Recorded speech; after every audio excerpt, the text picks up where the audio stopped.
Hey y'all, it's your girl Nique. Thank you so much for tuning in to Speak with Nique. We are interviewing R&B artists, influencers. We're going to get in their business. We're going to get all in it. So today my guest is legendary, y'all. So if you don't know him, I know him. If you know R&B, I know you know this dude. So I want y'all to welcome Romonta to the show. What it do? What it do? How are you? I'm good. It's been some years. It's been a while. It's been a while, and it's a pleasure to be here. I appreciate you for being here. Yeah. It means a lot. I was like, let me call Romonta and see if he'll do my little old show. Yeah. But I appreciate it. I really do. So I'm gonna ask you a few questions. Try to get in your business a little bit. That's cool. I want you to educate. You know, you got the experience, so I want you to educate us, educate me, whoever the listeners. But we're gonna have some fun today. Let's get it. Let's get it. I love this. All right. So first, of course, tell us where this musical journey started. Who inspired you, and what was the toughest part of the journey? Okay. What inspired me was being in the environment of singers that had passion. Okay. Or if not just singers, but artists that had passion. Okay. So growing up as a kid, I would, in church or wherever I went, I would sit there, and when somebody spoke with passion, somebody performed song, poetry, whatever with passion, that inspired me. I'm like, I love that. Mm-hmm. So my thing was, when I saw other artists or people perform and sing, family functions, and somebody, grandma, uncle would sing, I'm like, oh, wow. So then I went into a room and I tried to sing, so I wasn't all that great. My notes weren't all that great then, but the more and more I kept going with it, it inspired me. So being able to express myself was major. So I used that passion as a form to express myself. So as I got older, it just stuck with me. Music, and then watching, listening to other artists, music on the radio, it just inspired me. So that led me to where I am today. Mm-hmm. And then, what was the second part of that question? The toughest part of this journey, like. The toughest part of the journey was, in a sense, I would say proving. That you were good enough. that I really wanted it, because there's a lot of people that want it, so you got to prove yourself. If you wasn't necessarily born with it, like let's say LeBron James, all right, so he runs on court, he could just jump up and dunk, and everybody's like, wow, right, okay, he got it, he got that thing. But then you had some people that they couldn't dunk. So they had to prove that I'm still great enough to be amazing. So with me, I had to go through the naysayers, the doubters, to prove to them, because I already proved it to myself that I wanted. So I had to prove it to them, and even people with opportunity. So if there was a venue or opportunity that was looking for someone to sing, I had to prove that I'm the guy. I need that opportunity. So that was one of the hardest things, to just jump through that hoop to get to that level to say, I'm worthy. Okay, that's understood. I understood. Me as an artist, I know how that goes too, so I get that. So now, were you in a gospel group? I was. Like starting off in a gospel group? Yeah, a group called The Elegance. The Elegance. Yeah, shout out to Mike Richardson, man, everybody. I know Richard Mike. Press. You know Mike? Mike. Yeah, Mike Richardson. Calvin Chubbs. I know Chubbs too. You know Chubbs? Yeah. Chubbs used to work on cars. Yeah. Yeah, I remember Chubbs. Richard Press, J.B. Harrison, Corey. Yeah. We was all in a group together called The Elegance. So how was that transition from you doing gospel going into R&B? Like, was it a big transition? No, it was an easy transition, because I was always me. Okay. Meaning, I was me, but we had the gospel groups. So we would go out and sing at different churches. Yeah. But then I would still be singing R&B. On my own, because it wasn't like, how some people, they'd be like, well, I've been doing gospel, people know me as gospel, I'll have to deal with the backlash of switching over. So you didn't get no comfort, like as far as like your parents or anybody like that? No, none of that. I mean, every so often, a family member or somebody would be like, you know, I had to tone it down or whatever, but everybody understood. If you singing a Temptation song, Yeah. you know, to a group that's familiar mostly with gospel, Yeah. they cool with it. Yeah, they get. Yeah, but then because they remember back in the day. Once I did them songs like "Come Here," Come Here. What's that about? So that's serious. That's some. Well, it's a real sexy, intimate song. You know, so once I started doing songs like that, they could no longer really listen. But that was cool because now I had a whole nother market. Yeah. And at the end of the day, I wanted to be myself. Right. Yeah, I'm gonna be myself regardless. So. Okay. So do you write your own music? Yeah, if mostly. so, like, what's your writing process like? My writing process is if I got a feeling or a vibe and or whoever else is going through something, I'll listen. Listen to them, listen to me. Okay. And then if I hear a track, if I hear a beat, I'm in the flow. I'm in the zone. Right. I'm in the zone. Don't bother me. I'm in the zone. So once, and I can write a song in 5 minutes. Really? Yeah. Well, I used to. Now I can a little bit more time because my brain is cluttered with so much. But it's more or less. I can come up with a hook and a first verse in 5 minutes. Yeah. Yeah. The second verse is always the hardest.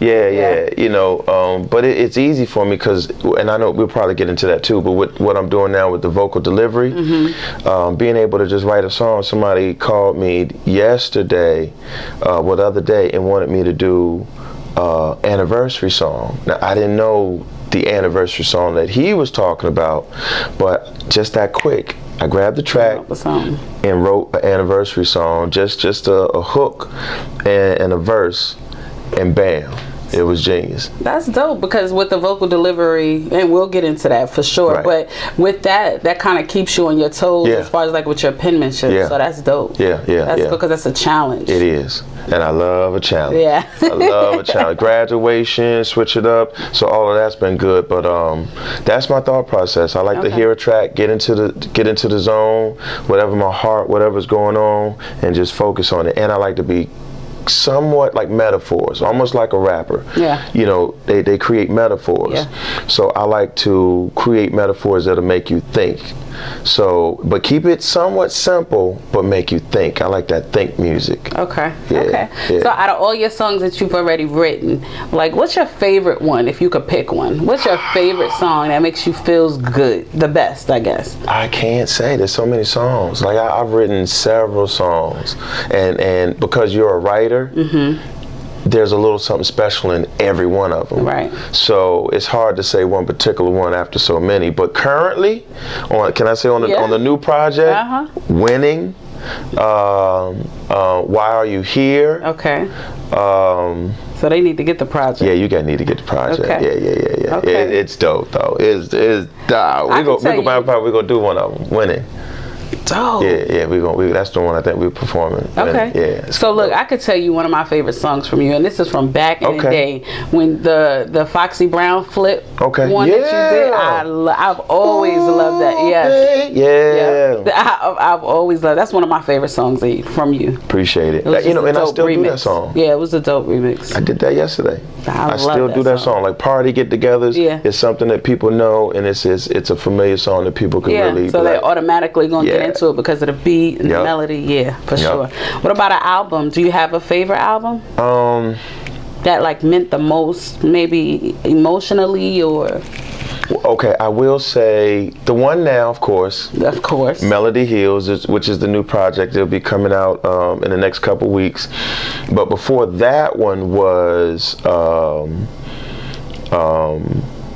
Want to Be Committed. Yeah. Now that was a deep one because it was an album that I wrote primarily songs up there. I was going through an issue. You know, women. Be careful. They put that pressure on you to be committed. You know what I mean? We do. They're like, what you gonna do? That's important. You know what I mean? So I got hit with the what you gonna do, and so I had to make some decisions. So it's rough, and so I wrote an album about it. What did you do in the end? In the end, it didn't last. Ah, dang. It didn't last. I went to the store, looked at the rings.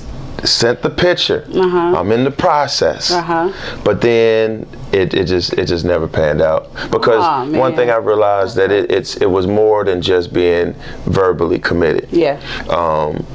It was, so because once you make a commitment, a commitment to anything, you got to make sure you're able to step up to the plate to take on that responsibility. And we just wasn't on the same page though. But it's all love. It's all love. So you looking for another, another person to maybe, later? I am. I mean, I'm currently in a situation now. Okay. So we're trying to figure some things out. We're trying to work it out. You just never know what tomorrow may bring, because, I believe that when you're in a relationship, a person's supposed to bring that other person peace. Absolutely. And if you can't get that peace and support, so you as a person or y'all as a team can elevate, then then it ain't gonna work. No, it's not gonna work. It ain't gonna work. It's not gonna work. Yeah. So let's talk about your early experiences performing in on major platforms. Like you did the Apollo, you did 106 in Park, which were huge back then. Like they don't even have those things now, those platforms now for other artists to do. So how was that? Like, how did that even come about? During that time, it was amazing. Of course, everybody was jumping on Apollo. Yeah. So you get on Apollo. Yeah. That was the thing. I got up there, got booed. Did you? Well, because... How old were you anyway? I can't even remember. I was probably early mid-20s. And I wasn't fully prepared. I made it through the song. Yeah. But you know how I sung I Believe I Could Fly by R. Kelly. R. Kelly. So at the end, I believe I... See, I wasn't that aggressive back then. So you were smooth. So I was smooth. Yeah. And then when they was waiting, because when you sing somebody else's song, especially at the Apollo, they want you to give it to them like how they remember the song. Right. So I went all the way through, and then right at the end, I was too smooth. I didn't get into, I believe I can fly. I didn't get into that that.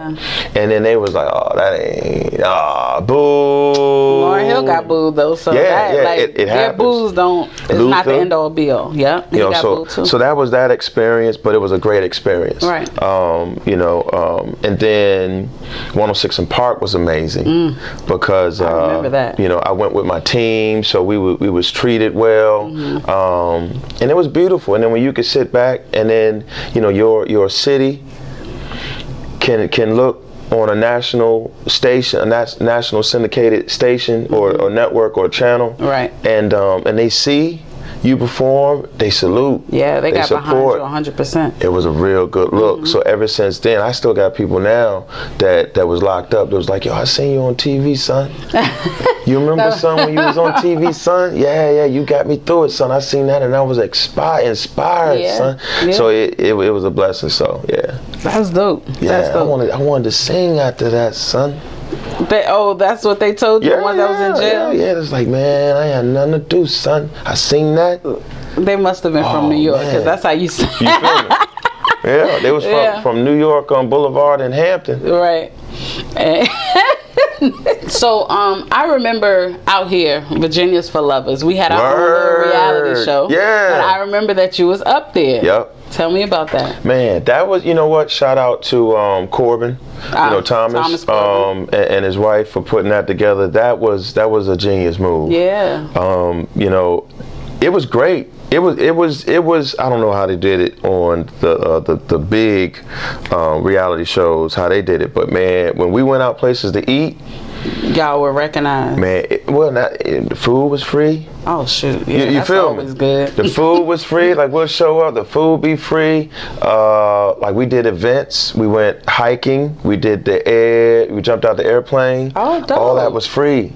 Wow. Like, and then you go on dates and you just meet people. So it was beautiful. Right. It was just like, it was a beautiful experience. And then we was filming it, and then throughout, of course, with the community, a lot of people seen it.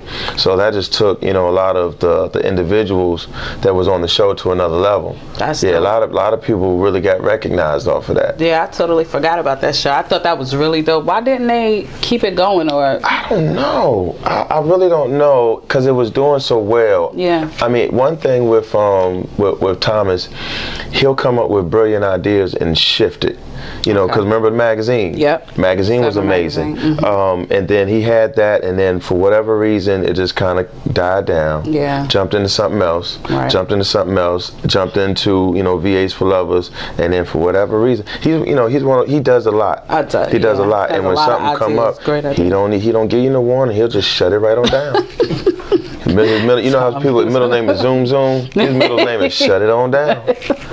Thomas, shut it on down, Corbin. You'll shut it on down, Corbin. He gonna get you. He sure will. He gonna get you. So a lot of artists are not gonna have the chance to ever have a contract in front of them. Right. Like, and I know that you were signed to Universal. Right. You were with the R&B group. Yes. Like, tell them that experience. Yeah. How that was, like the what you learned from that. Right. And what happened to that. Another amazing experience. You know, when you're for so long watching other artists and wanting to be signed, you grinding hard to get to the level of wanting to be signed. Right. And then finally, what happened was, and of course, with me performing, you know, grinding like I always have been, I was at the right place at the right time. Somebody saw me, and they were putting a group together. Okay. And they was like, look, are you interested in being in a group?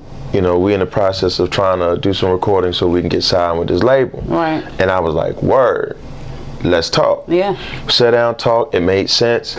We did it. Next thing you know, I'm up in the studio all night, wee hours of the morning, you know, working on a project, and the connections. We worked with Wyclef. Dope. We worked with a couple other industry heads, and so that was inspiration. Yeah, you know, because I don't like to waste no time. Right. So once those connections happened, I was like, okay, this could be promising. Yeah. The contract came, money came. That's always promising. Always. And so it was a great experience. And even now, when it didn't happen, we toured, went overseas. No, that was a whole nother situation. We did a cameo in Raekwon's video. Dope. We toured. We did something with Cash Money. Did a show in LA with Neo. Oh wow. Yeah. So I think the next step was supposed to be 106 & Park. Okay. But that never happened because confusion, contract, greed, a whole bunch of craziness. So it just fell off. It just fell off. Money came, and then it just fell off. Okay. But for me, it was a great experience because I was able to at least say I got signed with a major, with Universal Records. Yeah. So sometimes you feel salty with individuals, with the CEO that put it together. Right. But I'm cool because it was a learning experience. Yeah. You know, if it wasn't for that opportunity, to this day I could not say I was signed with a major. So because of that opportunity, I respect it. I appreciate it. I took what I learned and applied it in what I'm doing now. Okay. Yeah. That's always good. So one of my slogans, I mentioned it earlier, everything negative is really positive, undiscovered. It's all about what you make it. Okay. You know what I mean? You get that on a shirt. Yeah. I make shirts. I might. Oh yeah. Plug. I do all that. Plug. So yeah. But that's dope. Beautiful okay, experience. so you was about to go into saying that you toured. I know that you toured with Jagged Edge, Blackstreet. Was that under Universal, or was that what separate. Situation was that? That was separate. And that was another opportunity where salute to Levi Little of Blackstreet. Salute to Chauncey as well. But Levi, from grinding and doing so many shows, Levi, shout out to his brother Cree. I've known Levi for a while. Yeah. So Levi was going overseas to do a show, a tour. Okay. And he needed someone to go that had a name that easily could adjust with learning the songs and make it a great show. Yeah. So he reached out to me. That's dope. And I said, word, let's do it. So I've been over there 3 times. So the first time it was Blackstreet, some of the members of Jagged Edge. We did like 8 shows in 8 different cities. Then we, each 3 times. It was amazing. That's got to be a beautiful night. Man, listen, overseas is a beautiful life. They appreciate music over there. That's all I hear. Every time somebody bring up overseas, they say that they appreciate R&B. They appreciate music, period. It's amazing. Yeah. And the shows is like they really come out. Yeah. Like a show to what we was doing over here is okay. Yeah. Over there, it's different. I mean, they screaming, they passing out. They, you got people following you, taking pictures in the mall, and I'm like, okay, I'm just a homeboy from Shell Road, like, you know what I mean? Yeah, Levi told me on several occasions, like he said, if you go overseas, they'll love you over there. They don't care about nothing, aside from anything. Like here, it's just so critical about, weight and looks and everything like that. But he said over there, they don't care. It's just about the music. It's just about the music. If you go over there, you will be 3-4 times as great as far as recognition. Yeah. Because they'll be like, oh, who's this? Oh my goodness. I need to move. Yeah. Well, at least visit. It's time to go. Yeah, at least visit. At least visit like maybe 2 times a year, 3 times a year. It'll be great. Build a good fan base, make a couple dollars, bring it back. Yeah. Okay. A good look. That's dope. So Romonta and Friends. Yeah. That's your brand. Yeah. You've been doing that for years. I remember coming to a few of them. I remember when you was at that the spot that used to be the Omni. What's that? The lounge down. I can't think of the name of it. In Newport News? Wow. Yeah, I remember that. I forgot the name of it too. But I know what you're talking about. Now it's a Holiday Inn. Yes. Yeah. So how is that? Like, is the band still together? Because you stay with a band. Yeah. The name, was it Church? Oh, it was called Church. Yeah. Yeah. The country version, like and I got it from Atlanta, Outkast. When they'd be like, oh, that's Church. Yeah. You know what I mean? So anything cool, anything dope, they'd be like, oh, that's Church. Yeah. So I took it from that, but I still have the band, but individuals have come and gone. Okay. Yeah. So right now we still have the movement, Romonta and Friends, where we perform all over, Hampton Roads, performing, and we've been getting it. We've been great, man. We've been winning. So that's been a good blessing. And now because of the COVID-19, things have kind of paused. Mm-hmm. But now I've been getting calls for the last couple of days. Venues is ready to start back. They ready. Matter of fact, we got a block party right up the street. Oh, that's dope. Yeah. Shout out to Yummy Crab. Okay. So during quarantine, like I said, y'all haven't done any like live shows or like online like everybody else is doing? Nah, that was the intent, but with respect and understanding, some of the members weren't as comfortable coming out. Understood. They didn't want to be around a lot of people, so we've had few rehearsals. Okay. But we just never got to that point where we actually do a viral show like we wanted to. Okay. That we haven't been able to do that yet. So. Yeah. Okay. So now with the vocal delivery. Yeah. So you mean I could call you? Yeah. Tell you, can you please come serenade my mama? Yeah. For Mother's Day or her birthday or whatever that is. Yep. And you'll come out. Yeah, we'll be out there. Yeah. With an original song or whatever song I asked, or is it what? Tell us about that. Well, it's called vocal delivery, and it's something where. So if you I have different themes, like jingles. Okay. So if it's a birthday, I come out with the birthday jingle. If it's an anniversary, I'll do a song. So I could do a song, but I try not to people make requests too much, because then that's when I got to start learning a whole bunch of songs. Right. But right now it's real sporadic, like right on it. So I have graduation jingle, birthday jingle. We did Mother's Day. I had a song for that. Flip it up and then do Father's Day. Dope. And then I can incorporate other songs that I know or could somewhat learn. But it's been every day, every other day. I've been pretty busy. So That's been doing very well. That's good. That's and the concept of it. Yeah, appreciate it. That's appreciate genius. it. Which is the name of my clothing line. Genius? Genius. Look at, I ain't know that. Yeah. That was good. Yeah. So, like, you freestyle, right? Because I remember you, like, freestyle singing type. Yeah. Right? Can you come up with a quick jingle for, I can. Speak With Me? Okay, you know what? Like, Speak right on with the spot. Right All now. right, like, right now.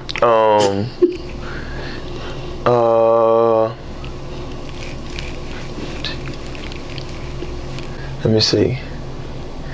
If you want some entertainment every week, you can tune in to Speak with Nique.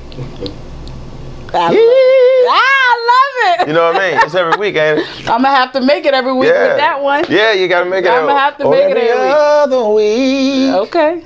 Every 4 weeks. It's gonna be every other week. Okay. Yeah. So thank you. That'd be dope. Yeah. I'm gonna chop that and I'm gonna keep that. I love that. Yeah, that'll be dope. That. Thank you. That was just extra stuff I'll be asking for. So let's step away from music for a minute. Okay. Like, just following you through the years, I know you're real community based. Yeah. Like, you're real big on community. I watched the interview where you was like, you're just real big on the kids. Yeah. Like, what is it that you're doing now with the community, trying to keep it intact? Spreading love. Okay. You know, I think when school was in motion, I would go to different schools and talk to the kids. Oh, good. But now it's spreading love, where, you know, trying to spread love to the kids, keep them motivated, right. Spread love to adults to make better decisions. You know, now, of course, we got the Black Lives, you know, protests, you know, for better rights. Right. So I'm trying to add some clarity or help, you know, people of concern, you know, of you know, all races, to better understand. So when I'm able to run across these people and have conversations, whether it's social media or in person, you know, I just want to spread love, let everybody know, you know, that it's love there. That's good. Because that's what we need. You know, we need love, we need understanding, so each one could spread that love. And you know, that's how I think that's like the gas to life. Yeah. That's the fuel to life. Absolutely. You know, if you don't understand somebody, you're gonna have confusion. Absolutely. You got to learn how to try to understand. You don't have to agree, just as long as you understand and spread love. Because if you can spread love to a person that don't understand, then they can better understand. Right. You know. So I think I did a march recently. Shout out, you know, to AWOL. He did a march recently in Hampton, and so as we were marching, there was, you know, some whites also involved with the march. So as they were leaving, you know, a lot of us turned around and told them, "Thank you, we love you." Dope. And I was what's like, needed. oh yeah, that's what's needed. And they really felt, you know, for coming out, because they didn't have to be a part of the fight. Yeah. You know, but they came out and they said, "We support you." Yeah. So we was like, oh, we love that. That's amazing. You know, and that made them feel good because they had their kids too. So yeah, I like to spread love. Good. So when all is said and done, you as an artist, you as a activist, because that's exactly what you're doing. Yep. You as doing everything that you got going on as a businessman and everything like that. What do you want to be known for? Like, what do you want them to know of you? Remember you for? Very ambitious, go-getter, love, always smiling, a pioneer of making things happen. That's you know, just spreading love. You know, everything else is just extra. But I want somebody to be able to see that and be like, yo, he never stopped. Good. Yeah. Good. Yeah. So we're about to close. Yeah. So tell them what you got going on. Okay. The vocal delivery, any albums, what you're working on. Let them know. Okay. You can check me out, social media, Romonta, anything Romonta, YouTube, Instagram. We got the vocal delivery. So if anybody's interested in the vocal delivery, you can give us a call. I can put that up there. Yeah. 757-329-4410. So if you're doing an anniversary, birthday, graduation, anything, any celebration, and you want somebody to come out and serenade, give us a call. We can make that happen. Also, Romonta and Friends, the movement with the live band. We're going to be back in motion now that the doors are back open from the COVID-19. So we're going to be everywhere. Avenue Blue, Yummy Crab, Bar Louie, all over the place. Okay. So just check us out, and I think that's about it. Just make sure you tune in to my social media. Okay. Instagram. Well, y'all make sure y'all follow him. Thank you so much for coming through. Before Romonta leaves, he is gonna serenade us. Oh, we gonna win, baby. All right, we're winning. So y'all stay tuned. We gonna win. Bye. My name is Romonta. The name of the song is called "We're Gonna Win." Cause we gonna win. Hey.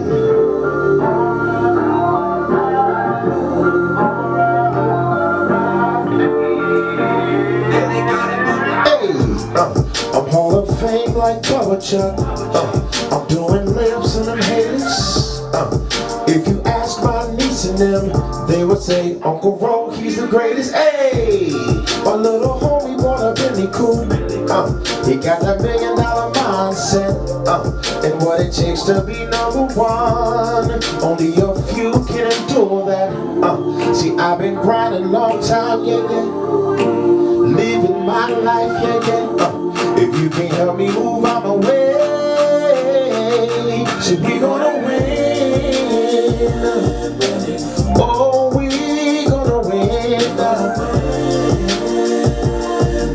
Well, well, well.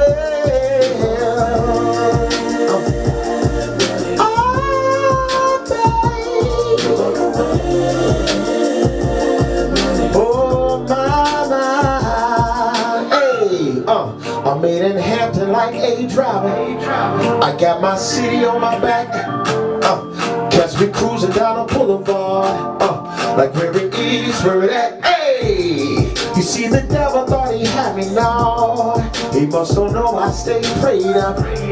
I got this feeling deep inside, a genius mind caged up.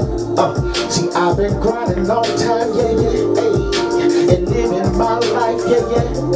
If you can't help me move, I'm away. Hey, so we gonna win. Oh, we gonna win. Oh, we gonna win. Oh,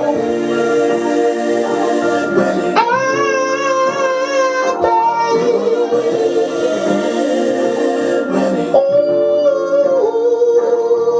Hey, I know you heard me on the radio, saw me on a video.